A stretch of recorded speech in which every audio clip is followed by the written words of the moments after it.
אחרי שהעלינו את הלב הראשון בפרק הראשון ודיברנו על כל הנושא הזה של היוון והערת אזהרה בטאבו, הפעם חשוב לי בגלל הצופים, בגלל שאתה העליתם את הנקודות ואת התשאול הנכון, אנחנו הולכים לדבר על הנושא של הדגשים וסעיפים חשובים ברכישת דירה יד ראשונה מקבלן בעידן 2026. מה שחשוב באמת, לפני שאתם רוכשים נכס מקבלן מיד ראשונה, חשוב לבחור מי הקבלן ומה האיתנות הפיננסית שלו, לבדוק את רישום ברשם הקבלנים, סיווג מתאים, אם יש הגבלות אין הגבלות, אם יש הערות אין הערות, חיפוש בביקורות וחוות דעת ברשת. זה א' ב', תודה שהצטרפתם, תודה. בדיקות פרויקטים קודמים של קבלן, זה לא מה בכך, ברגע שאתם רוצים לרכוש יד ראשונה צריך לעשות את הבדיקות הנכונות. דבר שני, בנושא של הדגשים וסעיפים שחשובים, זה לשים, מאוד מאוד חשוב הנושא של בדיקת מסמכים משפטיים, לוודא שהקבלן הוא הבעלים או שיש לו זכות לבנות על הקרקע, אם זה בדיקת בטאבו, אם זה לבדוק את הנושא הזה של חכירה, אם זה חוזה. מאוד חשוב גם לבדוק ולדרוש היתר בנייה בתוקף, לא להתבייש, לבדוק היתר בנייה בתוקף. חברים, לפני שאתם רוכשים יד ראשונה, בסדר? לעבור על כל מפרט טכני ונספח של התפריט. ברגע שאתם רוכשים יד ראשונה, לעבור על כל הנספחים בצורה מפורטת שהקבלן רוצה לתת לכם על מנת שאתם תרכשו ממנו דירה יד ראשונה. מה חשוב לכלול בהסכם מכר ולמה צריך לשים הדגשים על כל הנושא של הסעיפים לפני שאתם רוכשים יד ראשונה מקבלן. תודה שימו שהצטרפת, למרות שאנחנו לפני בוקר, אבל אני מדברת על הנושא הזה של רכישת יד ראשונה בעידן 2026, וזה דבר מאוד מאוד מאוד חשוב. אז מה צריך לכלול בהסכמים?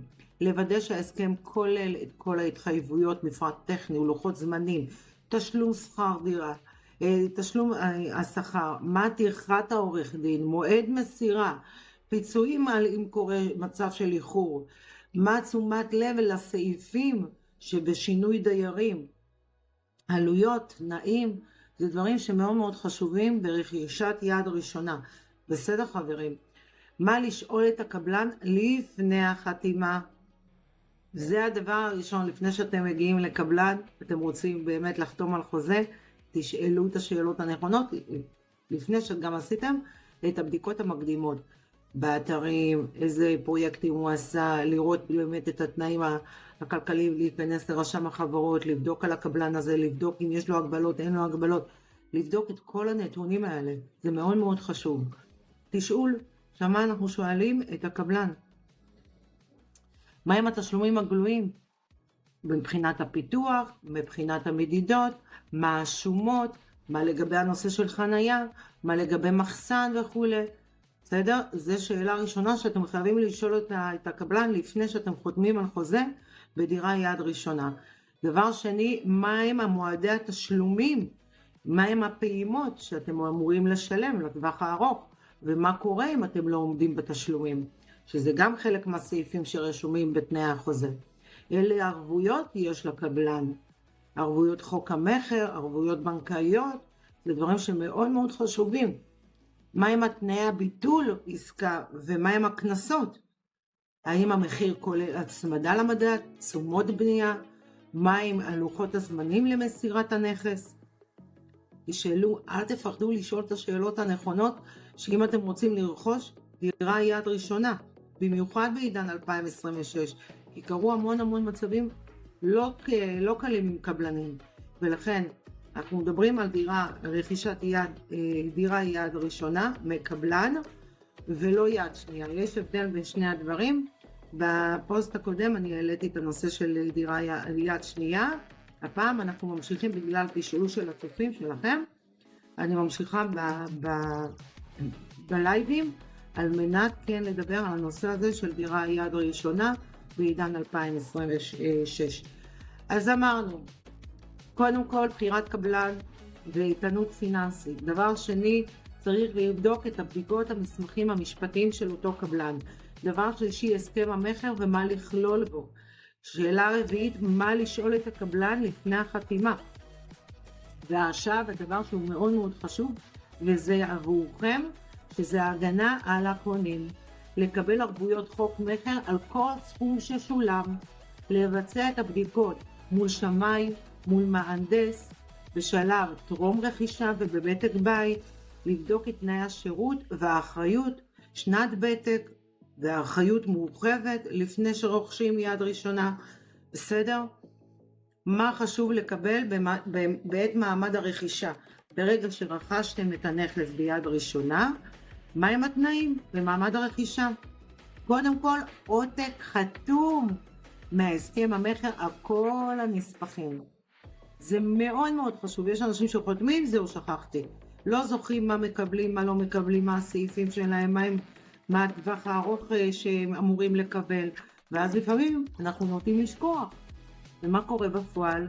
לפעמים יש דברים שאתם לא מקבלים אותם, ולכן צריך עותק חתום של הסכם המכר. התחייבות, לבקש מהקבלן, התחייבות שיהיה רשום בחוזה, התחייבות לקבלת טופס 4, אישור אכלוס במועד שצוין במעמד המכירה. מסמך מפורט לכל ההסבר הטכני הסופי.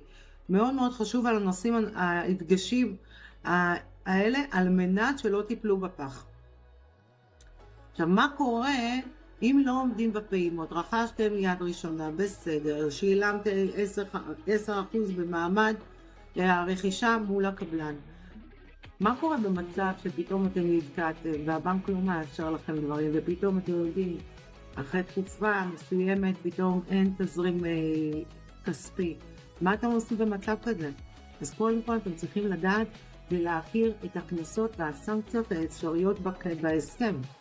לבדוק מראש אפשרויות לפריסת תשלומים, הערכה במידת הצורך. לתאם עם הקבלן או עם הבנק מראש אם צפויה בעיה כלשהי. זה דברים שמאוד מאוד חשובים על מנת לרכוש דירה יד ראשונה, ומה קורה במידה ואתם לא עומדים בפעימות.